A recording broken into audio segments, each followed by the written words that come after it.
laughing because I did not hit record, but now I have, and I'm here with Madelyn Ilana. We're in Asheville. We have seen signs of bears, but we don't care. This is where we live, so we know the bear scene, and we're going to do just a friendly conversation today for the podcast. Here's some of the things I want to talk about with Madelyn today. She is a professional musician, and she plays the violin. She also is a songwriter, and she's also a healer. And so we're talking about her new album, but also talking about the work that we've both been exploring in our own different ways of the intersections between healing and teaching music and being a musician, and also this crazy journey of like finding how to survive as an artist in these times, right? Mm-hmm. So stuff like that. That's what we're going to talk about in this interview. So if you're interested, stick around. So I think where I wanted to start with it, first of all, is your new record is coming out, or it's out. In fact, you've got it coming out. I'm still working. It's coming out, but like you've got like a week to do this next level of crowdfunding thing. So let's just hear a little bit of it, because we might as well then we'll just hear a little bit of something from her new album, because then if you want to support and get the album and the crowdfunding thing and blah blah blah, it's going to be here, because I'm going to put this out probably today. So oh wow, sweet. would you want to sing like a verse of one of the songs on your new album? Should I just go ahead now? Yeah, just go for it. Well, I'll just say that the new album is called Seeker, and I've been really kind of chewing on this concept of what does it mean to be a seeker? What are we seeking? And I identify myself as a seeker, somebody who's seeking just always to refine and always to be the best version of myself. I see you that way, Chris. You're just always kind of growing and working, and that's how you show up in your teaching, and that's what I want to offer to my students as well. And so I think the song that I feel called to share a little bit of, this is a song I call Doing My Work, because, it's like, and granted, I think we're always looking for like that space of non-effort, but sometimes when we're on that path of growth and healing and evolution, sometimes it's like, it does feel like we bump into our edges, and we're just kind of always doing our work to be the best version of ourselves. So this is a little verse of Doing My Work.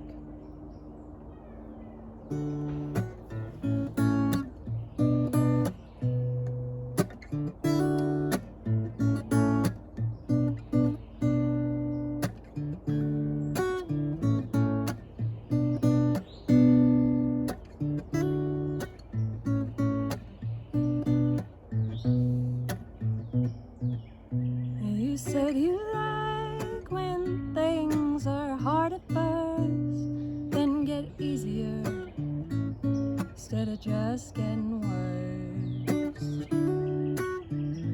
I'll keep doing my work. I'll keep doing my work even though it hurts. I'll keep doing my work. I'll keep doing my work. Every day it's a choice to incarnate even with the pain, and I choose to feel it.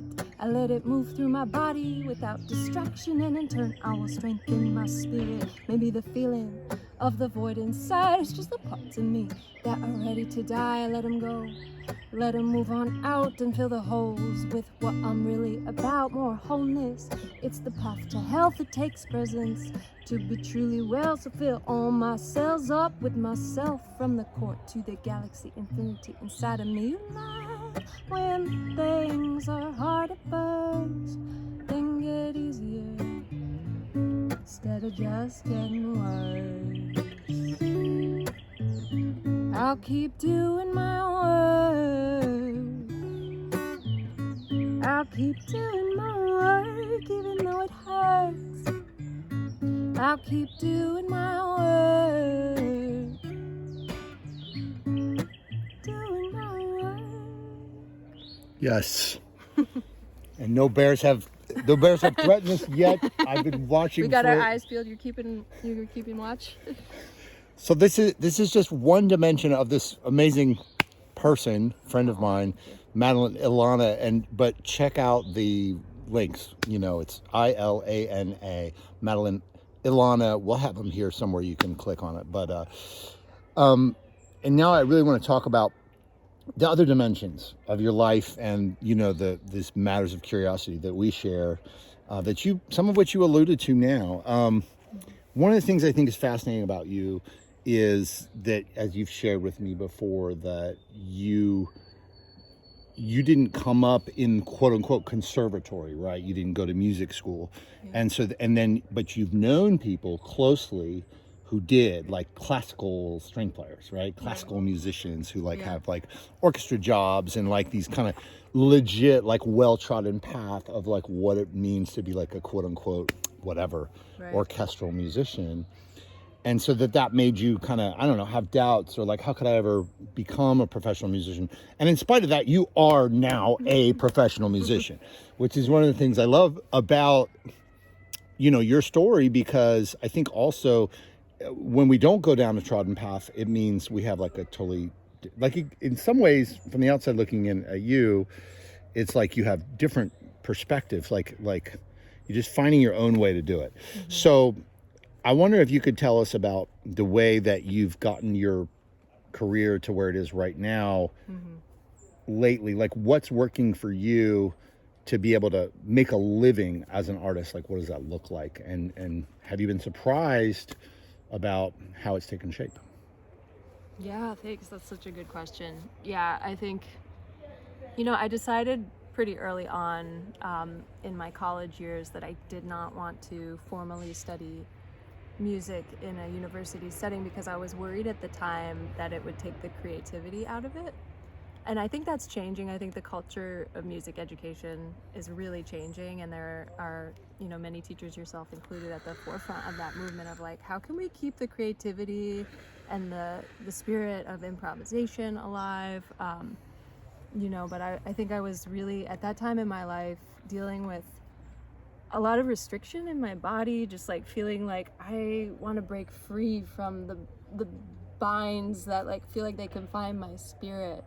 And I needed to kind of go my own route to find that. And that really took me it took me into nature for many years. I started studying herbalism and botany and homesteading and fermentation and how to live off the land. And I spent many, many years just like living a very minimalist lifestyle, and writing songs, just sitting in the woods and like just writing songs that way. When you wrote songs, did you write on the guitar just like what you just showed us?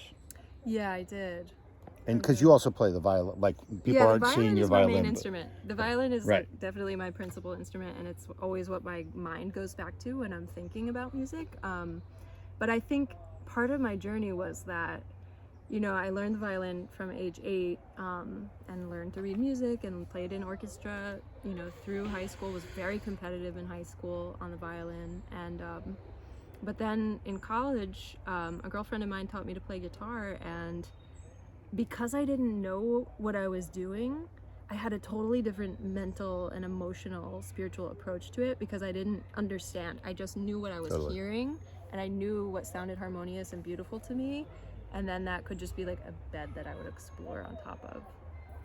Well, and I wonder if this resonates with you about the guitar, because I can really relate. Like in high school and in college, I started using the guitar as a compositional instrument because I felt like the violin, I felt like a lot of baggage with the violin. Mm-hmm.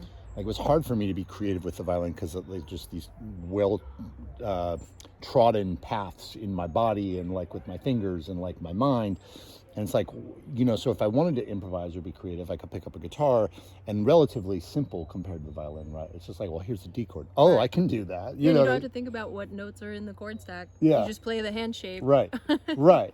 And then, so it was like, so do you feel, is that similar for you? With like that it's like a different modality of creativity in some ways it's freeing because it's not attached to those habits of the violin. Right. Yeah, cool. Definitely. But also you're like really devoted to violin playing, right? As well? Yeah, I am. And I think, it took me a couple of years to come full circle, and be able to bring the kind of creativity that I was able to access back to the violin. And I feel like now, and then I, got a loop pedal a number of years ago, and being able to harmonize with myself in that way has really influenced my composing on the violin. So actually I have a lot of pieces that I've composed. And on this album that's coming out on Seeker, I do have one instrumental piece, and I kind of feel like it's a foreshadowing of what's to come, because I haven't recorded a lot of my instrumental works, but it's something that I intend to do more of. So. Well, and that reminds me of, in my own personal journey, like that I started to develop like sort of a language and a modality of what I would do with a guitar in my hand, but there would be a different language and modality of what I would do with a violin in my hand. Totally. And that there became like sort of a journey to want to bring them all together. And am I hearing that in what you're saying too? Yes. Yeah, so and I mean, you know, also thinking about my violin playing totally differently. You know, thinking about violin as being an instrument that can play a supportive role and can play chords and can kind of hold the rhythm more. And, Yeah. So I love seeing you kind of going through some of these steps that I feel like I can relate to of having gone to, but also like completely different steps. Like you studied, I guess, something like ecology and we're in nature. Was that like through school or was it just like your own pilgrimage or? It was kind of a series of programs. I did a couple of formal herbalism degrees, one at the Blue Otter School of Herbal Medicine in California, one at the Florida School of Holistic Living in Central Florida, and then I was at the University of Central Florida kind of hodgepodging an interdisciplinary degree based on my interest in religious studies and philosophy and feminism and psychology and social sciences and all of that, and I was curating a music festival all the while and in a couple of bands and doing that whole thing. So and it's, I mean, it's solidifying now in the shape of what in your life as far as how you make it all work. You know, how are you making it all work now, being a professional musician primarily, also a professional healer though in different modalities, and where do you see wanting to take that, and how do you monetize, or do you see that there are solutions or problems around just monetizing like the creative aspects of what you do? I'm just curious about any of that. Yeah, it's such a big question. Yeah, I mean, my life right now looks like I'm a couple days a week teaching at the Asheville Music School. I'm a couple days a week doing somatic healing at a health clinic called Point Center in West Asheville. And then gigging on the weekends, recording as often as I can, you know, working on my own music as often as I can. And just, I feel like I've had people tell me over the years like that my path might not look conventional, and that maybe it's, and I think there's a lot of creatives in our modern times kind of forging this new path, because it's like we're not in a time anymore of specialization.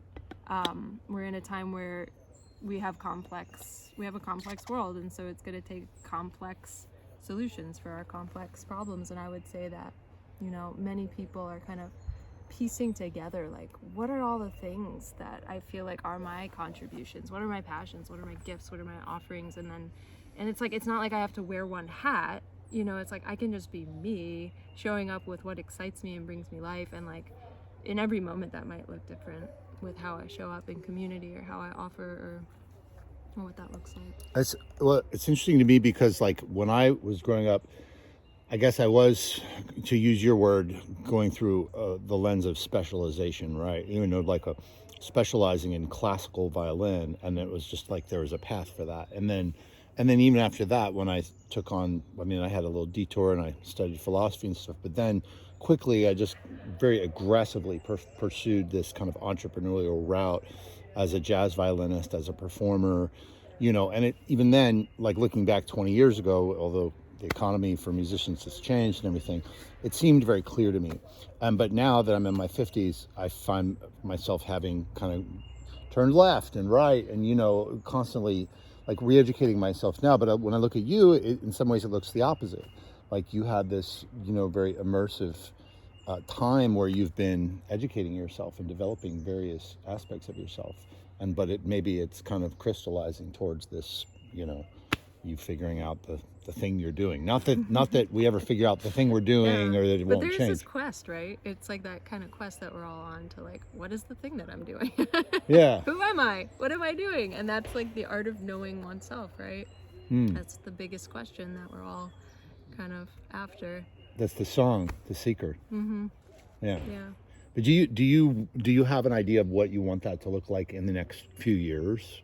Like with your career, like your day-to-day being an artist, like what would, or being a healer and an artist? You were telling me that you wanted to join the two together. I don't know if that's connected or not. Definitely. I mean, I feel like, you know, there's this word that's been used a lot, prayerformance, like combining our devotional practices with performance. But also I see in that like, that it's not just about me as the performer showing you something. It's like we're having an experience together and we're guiding each other, you know, into that.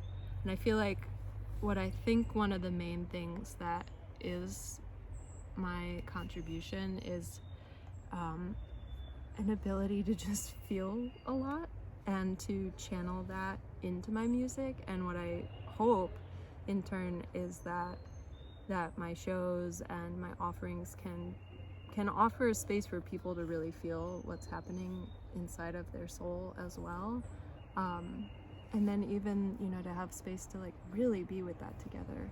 And I think I'm still exploring what all that could look like, but, you know, for example, movement arts is part of what I practice and what I offer is, you know, guiding people in movement and guiding people in using their voice as a form of healing. And that's part of what I offer in the classes that I've been doing. In our classes, I should mention that Madelyn teaches in our online community, Creative Strings Academy. Right. It's been fascinating to watch you do that. So yeah, like how we can use our music practice as a healing modality. How it can be not about how it looks or how it sounds, but about how it feels and how that is an internal experience.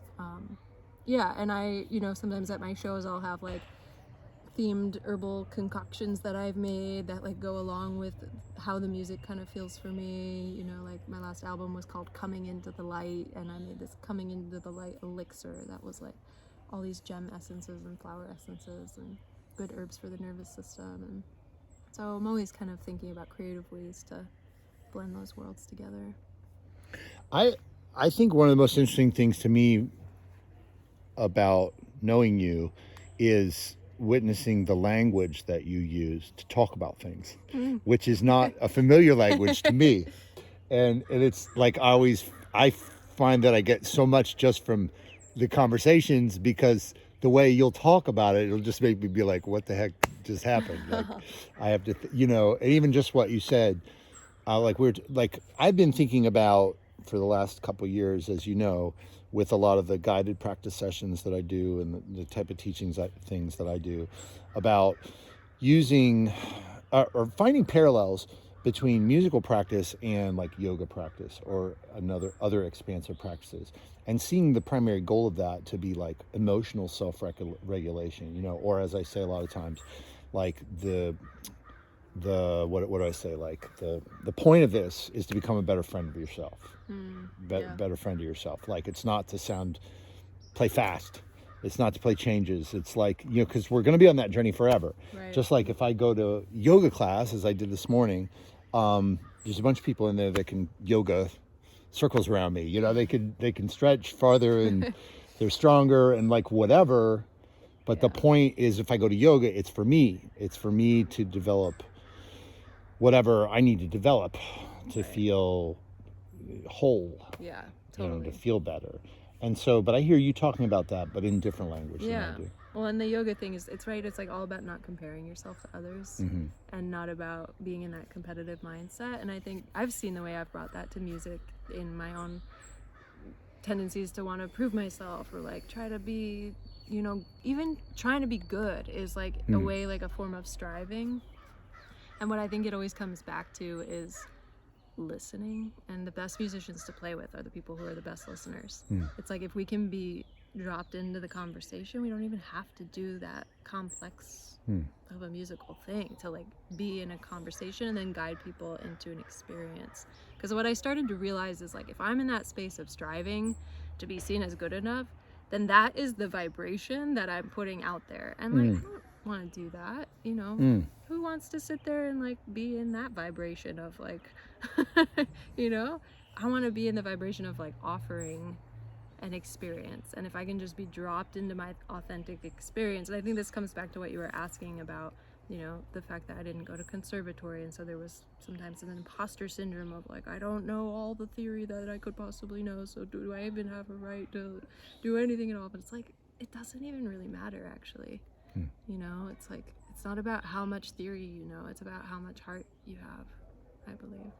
It's beautiful. And I'm just wondering, as you're saying that like there's a parallel for this in the entrepreneurial journey as well, in the finding a way to sustain ourselves, Right. you know, doing it right, because it's a tricky part of it, you know. I think I'm just going to say Yeah. from my own standpoint, you know. And when we're feeling that kind of scarcity all the time of like, you know, hey, how am I going to get paid? Oh my God, it's coming at us from every angle. It literally is. And to choose to follow the path of your heart and your passion and your spirit is like a pretty radical thing, you know. And I'm not gonna say like there won't be edges to run into, you know, but I really believe that and maybe there's a larger, you know, vision here too that I just want to mention is like, you know, there's this author, Charles Eisenstein, who writes about the more beautiful world our hearts know is possible. And he talks a lot about when everybody shows up with the truth of what their gifts are, like we'll have everything we need, you know, and we don't need to be constantly putting money in and out of the bank. Like, you know, people want music, people want bread, people want fresh veggies, people want a massage, you know, and it's like everybody has something to offer. And I think that's where we're headed as a larger global family, hopefully, knock on wood. So, and part of that is just everybody showing up in their truth, in their offerings and their gifts. That's deep. That's deep. Would you be willing to give us maybe like one other, I don't know, verse or whatever, or another song, like anything from your record? And you want to play along with it? I'll see if I can jump in. I will position the camera, and then I will try to get my fiddle. And by the time the first verse is done, hopefully I'll know what's going on. Shameless plug: come to camp, check out Madelyn Ilana's records. We're both here in Asheville, but she tours. Reach out to her. You can study with her. You can get healed. We got community Zoom classes every month. You can study with Madelyn and with me. Yeah, you know what to do. All right. All right. Thanks so much, Chris. I'll play this one because it's a little funky and I know you'll tear it up.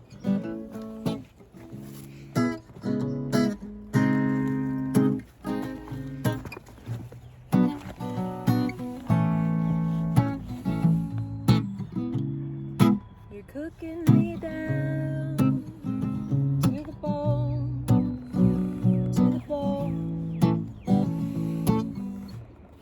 till there's nothing left of me but an essence made of gold. Am I still on the path? It looks different every single day.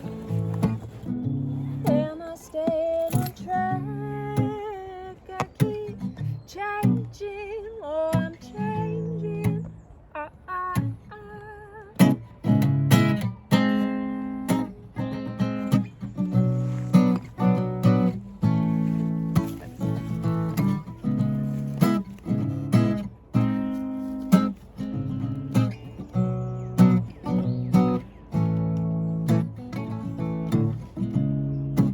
Heard of voices running like a waterfall through my mind. Where is the stillness? Can we find me? Can we find me? And you're asking me how much am I willing to transform? Find your center, harness your power,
finding time to clear my mind.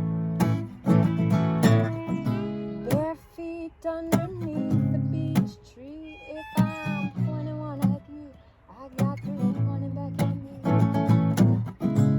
You could find me by the headwaters, finding time to clear my mind.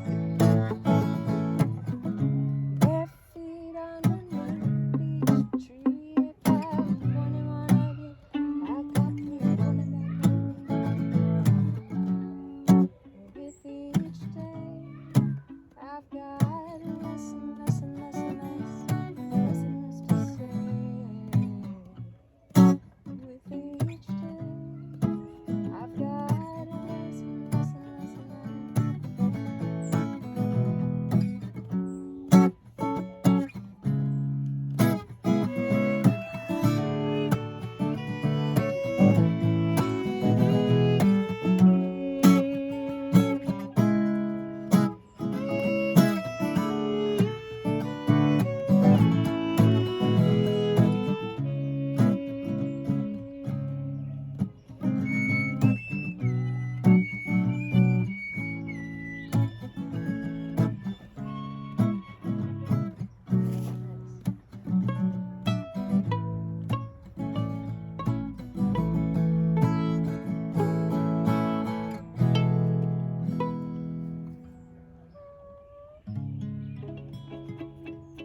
Yay! nice. In the woods with the bears. Yes. Thanks, Chris. Thank you, Yeah, I should have you playing Madeline. that song. Yeah, I'm gonna learn it for the next time. We'll get That the was chart awesome. going next time. But all right, thanks for tuning in, everybody. Yeah, thank you so much.